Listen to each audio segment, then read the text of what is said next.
నమస్తే. నేను మీ తేజ.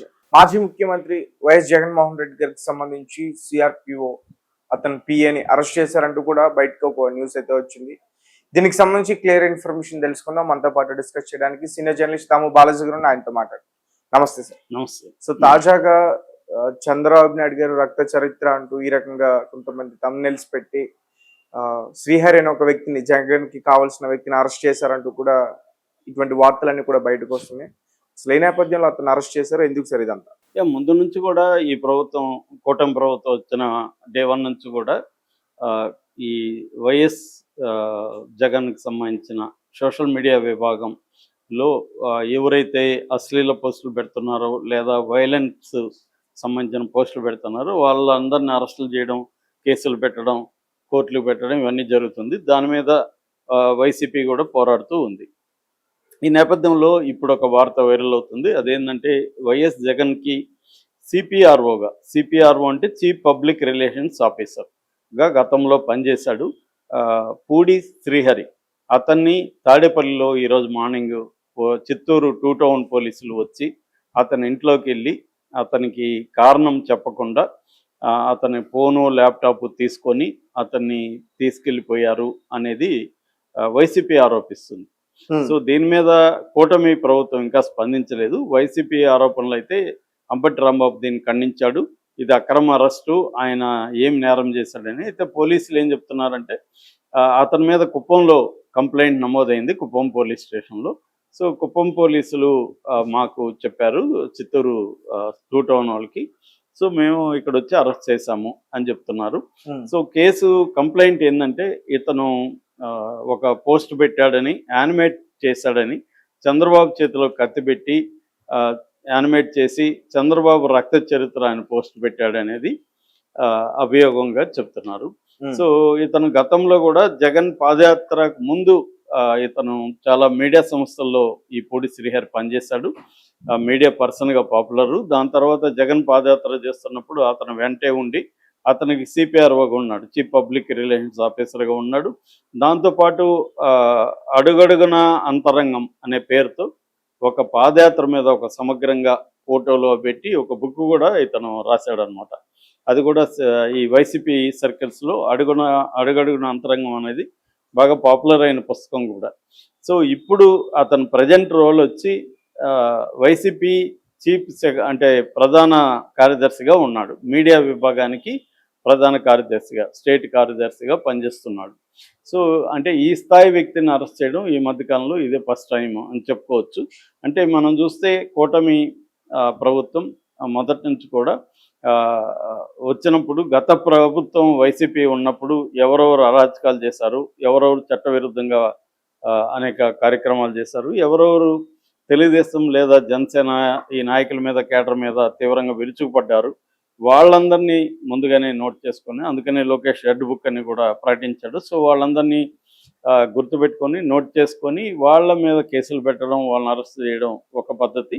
రెండోది వైసీపీ నాయకులు ఎవరెవరు కరప్ట్ కేసుల్లో ఉన్నారు వాళ్ళందరినీ కూడా అరెస్ట్ చేయడం, వాళ్ళ మీద కేసులు పెట్టడం జరుగుతుంది. లేటెస్ట్గా రోజా, బైరెడ్డి, సిద్ధారెడ్డి, ఆయన అనుచరుడు కిషోరు, వీళ్ళ మీద విజిలెన్స్ అండ్ ఎన్ఫోర్స్మెంట్ శాఖ ఒక నివేదిక కూడా సబ్మిట్ చేసింది. ఆడుదమ ఆంధ్రాలో వాళ్ళు 27 కోట్ల మిస్యూజ్ చేశారు అనేది పెట్టారు. వాళ్ళ మీద క్రిమినల్ కేసు పెట్టి చర్యలు తీసుకోవాలని చెప్తున్నారు. ఈ నేపథ్యంలో రోజా, బైరెడ్డి, సిద్ధారెడ్డి కూడా అరెస్ట్ అయ్యే అవకాశాలు కనిపిస్తున్నాయి. వైసీపీ నాయకుల్ని అరెస్టులు చేయడం అనేది కనిపిస్తుంది. సోషల్ మీడియా కూడా వైసీపీలో కూడా చేంజ్ కనబడింది. యాక్చువల్గా చాలామంది పోస్టులు పెట్టేటప్పుడే ఆ పోస్టుల్లో కింద నోటు పెడుతున్నారు, అంటే మీరు బ్యాడ్ కామెంట్స్ చేయకండి, మనం జాగ్రత్తగా పోస్టులు పెట్టాలి, అంటే కన్స్ట్రక్టివ్గా పొలిటికల్ విమర్శ ఉండాలి తప్ప పర్సనల్ అటాక్స్ చేయకూడదు, అలాగే వాళ్ళని ఇబ్బంది పెట్టే విధంగా మనం మాట్లాడద్దు, పొలిటికల్ విమర్శలు మాత్రమే చేద్దాము, కన్స్ట్రక్టివ్గా చేద్దాము అనేది పెడుతున్నారు. కానీ కొంతమంది వైసీపీలోనే, మరి వైసీపీ నాయకుల ఆదేశాలు ఉన్నాయా లేకపోతే వాళ్ళు అత్యుత్సాహంతో పెడుతున్నారో తెలియదు, కానీ ఇప్పటికి కూడా వీళ్ళ మీద చంద్రబాబు కానీ మిగతా వాళ్ళ మీద పెడుతున్నారు. మొన్ననే షర్మిల కూడా ప్రకటన ఇచ్చింది, నన్ను చాలా అసభ్యంగా అంతా మాట్లాడుతున్నారు, దీని వెనక జగనే చేయిస్తున్నాడు, సజ్జల రామకృష్ణారెడ్డి వాళ్ళ కొడుకు సజ్జల భార్గవ రెడ్డి చేయిస్తున్నారని ఆమె డైరెక్ట్గానే ఆరోపణ చేసింది. దానికి కూడా వాళ్ళు సమాధానం ఏదో ఇచ్చారు. అంటే ఇవాళ ఉన్న పరిస్థితులు ఏంటంటే ఇది అన్ని చోట్ల జరుగుతుంది. సోషల్ మీడియా వచ్చినాక ఒకటేమో దాన్ని విచ్చలవిడిగా సోషల్ మీడియాని ఉపయోగించుకొని ఎవరినైనా తిట్టచ్చు, ఏమైనా అనొచ్చు, నన్ను ఎవడేం పీకుతాడన్న పద్ధతిలో ఉన్నారు. మన వీడియోలు కామెంట్లు చూస్తే కూడా బోల్డ్ మంది కన్స్ట్రక్టివ్ అనేది 1% కూడా ఉండదు. 90% తిట్టడము లేకపోతే హీనంగా మాట్లాడడము ఇవే ఉంటాయి. ఎందుకంటే వాళ్ళకి మన మీద ఏం పట్టుకుంటారులే, మన మీద ఏం కేసులు పెడతారు ఎందుకంటే ఎక్కువ మంది అవే పెడుతున్నప్పుడు పోలీస్ వ్యవస్థ కూడా సరిపోదు. కానీ ఇక్కడ ఏంటంటే పొలిటికల్గా మనకి ఆంధ్రప్రదేశ్లో చూసుకున్నప్పుడు ఏ పార్టీ అధికారంలో ఉన్నా ఇంకొక పార్టీని వీకెండ్ చేయాలి అనేది ఇది దేశవ్యాప్తంగా మోడీ తెచ్చిన మోడల్. అంతకుముందు కూడా ఇందిరాగాంధీ కూడా చేసింది. ప్రతిపక్షాల మీద సిబిఐని ఉపయోగించడం అనేది ఇందిరాగాంధీ కూడా పెద్ద ఎత్తున చేసింది. కానీ మరింత ఆర్గనైజ్డ్గా మోడీ ప్రభుత్వం వచ్చి ప్రతిపక్షాలనే కాదు సొంత పక్షాలని కూడా, అంటే తన కొయిలేషన్లో ఉన్న పక్షాలను కూడా ఏదో ఒక రకంగా కంట్రోల్ చేయడం అనేది, లేదా కంట్రోల్ చేయలేనప్పుడు ఆ పార్టీని చీల్చేయడం, ఇవన్నీ కూడా ఈ బీజేపీ అనేది ఒక సిస్టమేటిక్గా చేసుకుంటూ వస్తుంది. అందుకనే ఇన్వెస్టిగేటివ్ ఏజెన్సీలంతా కూడా వీటి మీదకి పురికల్పి ప్రతిపక్షాలని బలహీనపరిచేయాలి. అది ఓపెన్గానే చెప్తుంది కదా, కాంగ్రెస్ ముక్త భారత్ అనేది దాని నినాదం. అది నిజానికి అది డెమోక్రసీకి యాంటీ నినాదం అది. ఎందుకంటే ఒక పొలిటికల్ పార్టీని చంపేసి నువ్వు పరిపాలించడం అనేది కరెక్ట్ కాదు. పొలిటికల్ పార్టీలు ఉండాలి ప్రజల తరపున, ప్రభుత్వ అరాచకాలు కావచ్చు, ప్రభుత్వం చేసిన హామీల అమలు కోసం కావచ్చు, ఒక సివిల్ సొసైటీని ఆర్గనైజ్ చేయడం కావచ్చు, ఇవన్నీ ప్రతిపక్షాలు చేయాల్సిన పని. సో ప్రతిపక్షాలని చంపేయడం అంటే అర్థం ఏంటి? ప్రజాస్వామ్యాన్ని చంపేయడమే. అంటే ప్రజాస్వామ్యం లేకుండా నియంతలాగా పరిపాలించడానికి అనువైన పరిస్థితుల్ని క్రియేట్ చేసుకుంటూ వెళ్ళడం అనేది జరుగుతుంది. ఇప్పుడు అది రాష్ట్రాలకు కూడా ప్రాగిపోయి రీజనల్ పార్టీలు కూడా ప్రత్యర్థ పార్టీల్ని బలహీనపరిచేయడం, వీకెన్ చేయడం, పొలిటికల్గా చంపేయడం అన్న కార్యక్రమం మనకి అన్ని చోట్ల జరుగుతుంది. అది జగన్ ఉన్నప్పుడు పెద్ద ఎత్తున చేశాడు, కూటమి కూడా దాన్ని కంటిన్యూ చేస్తున్నట్టుగానే మనకు కనబడుతుంది. అయితే అది ఒక పక్క అయితే, రెండో పక్క సోషల్ మీడియాని బాధ్యతగా వాడాల్సిన అవసరం కూడా ఉంది. సో అది వదిలేసి ఈ మధ్యకాలంలో పెద్ద ఎత్తున చేస్తున్నారు.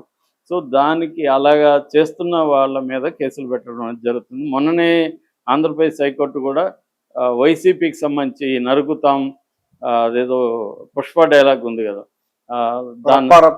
రప్ప నరుకుతాం, ఇవన్నీ పెడితే ఎవరిని నరుకుతారు మీరు, ప్రజలు నరుకుతారా ఏంటి అనేది కూడా కోర్టు సీరియస్గా కామెంట్లు చేసింది. అంటే ఒకటేమో జగన్కి ఏముంది, కేడర్ని అంతా నిలబెట్టుకోవాలి, కేడర్ని చచ్చుబడకుండా చూసుకోవాలి అనేది జగన్కు ఉంది. అందుకని మేము వస్తే ఏం చేస్తాం అంటే ఒక నెరేటివ్ క్రియేట్ చేసి మళ్ళీ మేము అధికారంలోకి వస్తున్నాం అని కేడర్ నిలబెట్టుకోవాలి. రెండోది కూటమిలో ఉన్న దూకుడుగా ఉన్న వాళ్ళని కట్ చేయాలి. అది పోలీస్ అధికారులు కావచ్చు, లేకపోతే కూటమిలో ఉన్న నాయకులు కావచ్చు, వాళ్ళలో భయాన్ని రేకెత్తించాలి. అంటే మీ గవర్నమెంట్ పర్మనెంట్గా ఉండదు, రేపు మేము వస్తే మీకు చొప్పలు చూపిస్తాం, సినిమాలు చూపిస్తాం అనేది చెప్పాలి. ఈ రెండు దీనికోసం వైసీపీ చేస్తుంది. దాన్ని కట్ చేయడం కోసం తెలుగుదేశం కూటమి వాళ్ళ మీద కేసులు పెట్టడం, వాళ్ళని కంట్రోల్ చేయడం అనేది చేస్తుంది. ఏదేమైనా ఇతను రక్త చరిత్రని పెట్టడం అయితే కరెక్ట్ కాదు. మరి ఇతను కేసులు అరెస్ట్ అయ్యాడు కాబట్టి ఇంక లీగల్గానే ప్రొసీడ్ అవుతారు. సో మనం ఇల్లీగల్ అరెస్టులు మాత్రం ఖండించాలి తప్ప లీగల్ అరెస్ట్ని మనం ఖండించకుండా కోర్టులలో తేల్చుకోవాలనేది ఇప్పుడు వైసీపీ కూడా అదే చేస్తుంది. కాకపోతే అరెస్ట్ చేసిన పద్ధతిని రాంబాబు తప్పుపట్టాడు. అంటే మామూలుగా రాంబాబు తప్పుపట్టే అర్హత రాంబాబుకు కూడా లేదు. ఎందుకంటే వైసీపీ ఇంకా ఘోరంగా అర్ధరాత్రులు పోయి మొత్తం దిగ్బంధనం చేసి గోళ్ళెక్కి దూకి ఇవన్నీ కూడా చేసింది. అన్ని ప్రభుత్వాలు ఇదే చేస్తుంటాయి. ఆ మధ్య కూడా రేవత్ అనే జర్నలిస్ట్ని కూడా అలాగే చేశారు. ఇక్కడ కూడా తెలంగాణలో రేవంత్ రెడ్డిని కేసీఆర్ ప్రభుత్వం అలాగే అరెస్ట్ చేస్తే రేవంత్ రెడ్డి మళ్ళీ తన ప్రత్యర్థులను కూడా అలాగే అరెస్ట్ చేస్తుంటారు. ఇది రెగ్యులర్గా. అందుకని హరగోపాలే గవర్నమెంట్ రాకముందు రేవంత్ రెడ్డితోనే చెప్పాడు, అయ్యా నువ్వు ఇప్పుడు అన్నీ మాట్లాడతావు, డెమోక్రసీ అంటావు, అన్నీ అంటావు, రేపు నువ్వు అధికారంలోకి వస్తావు, నువ్వు కూడా ఎలాగే చేస్తావని హరగోపాల్ ఓపెన్గానే మాట్లాడాడు. లేదు సార్ మీరు చూడండి నేను చేయనని ఈయన చెప్పాడు. కానీ అదే జరుగుతుంది. అందుకని కమ్యూనిస్టులు కానీ పౌర హక్కుల సంఘాలు స్టేట్ అంటారు, రాజ్యం అంటారు, ప్రభుత్వం అనకుండా. అంటే రాజ్య స్వభావం అనేది ఏ పార్టీ ఉన్నా ఒకటే ఉంటుంది అని చెప్పడానికి. సో ఆ నేపథ్యంలోనే మనం ఇప్పుడు చూడాలి.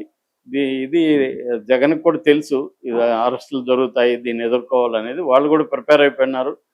వాళ్ళ నాయకులు కూడా మా టోకన్ వచ్చినప్పుడు మేము వెళ్తాం సార్ జైలుకి అన్నట్టుగానే రెడీగా ఉన్నారు వాళ్ళు. సో దీనివల్ల ఎవరికి ఎంత లాభం అనేది చూసుకొని ముందుకెళ్తుంటారు, అందుకంటే ఏం లేదు. Right sir, thank you so much.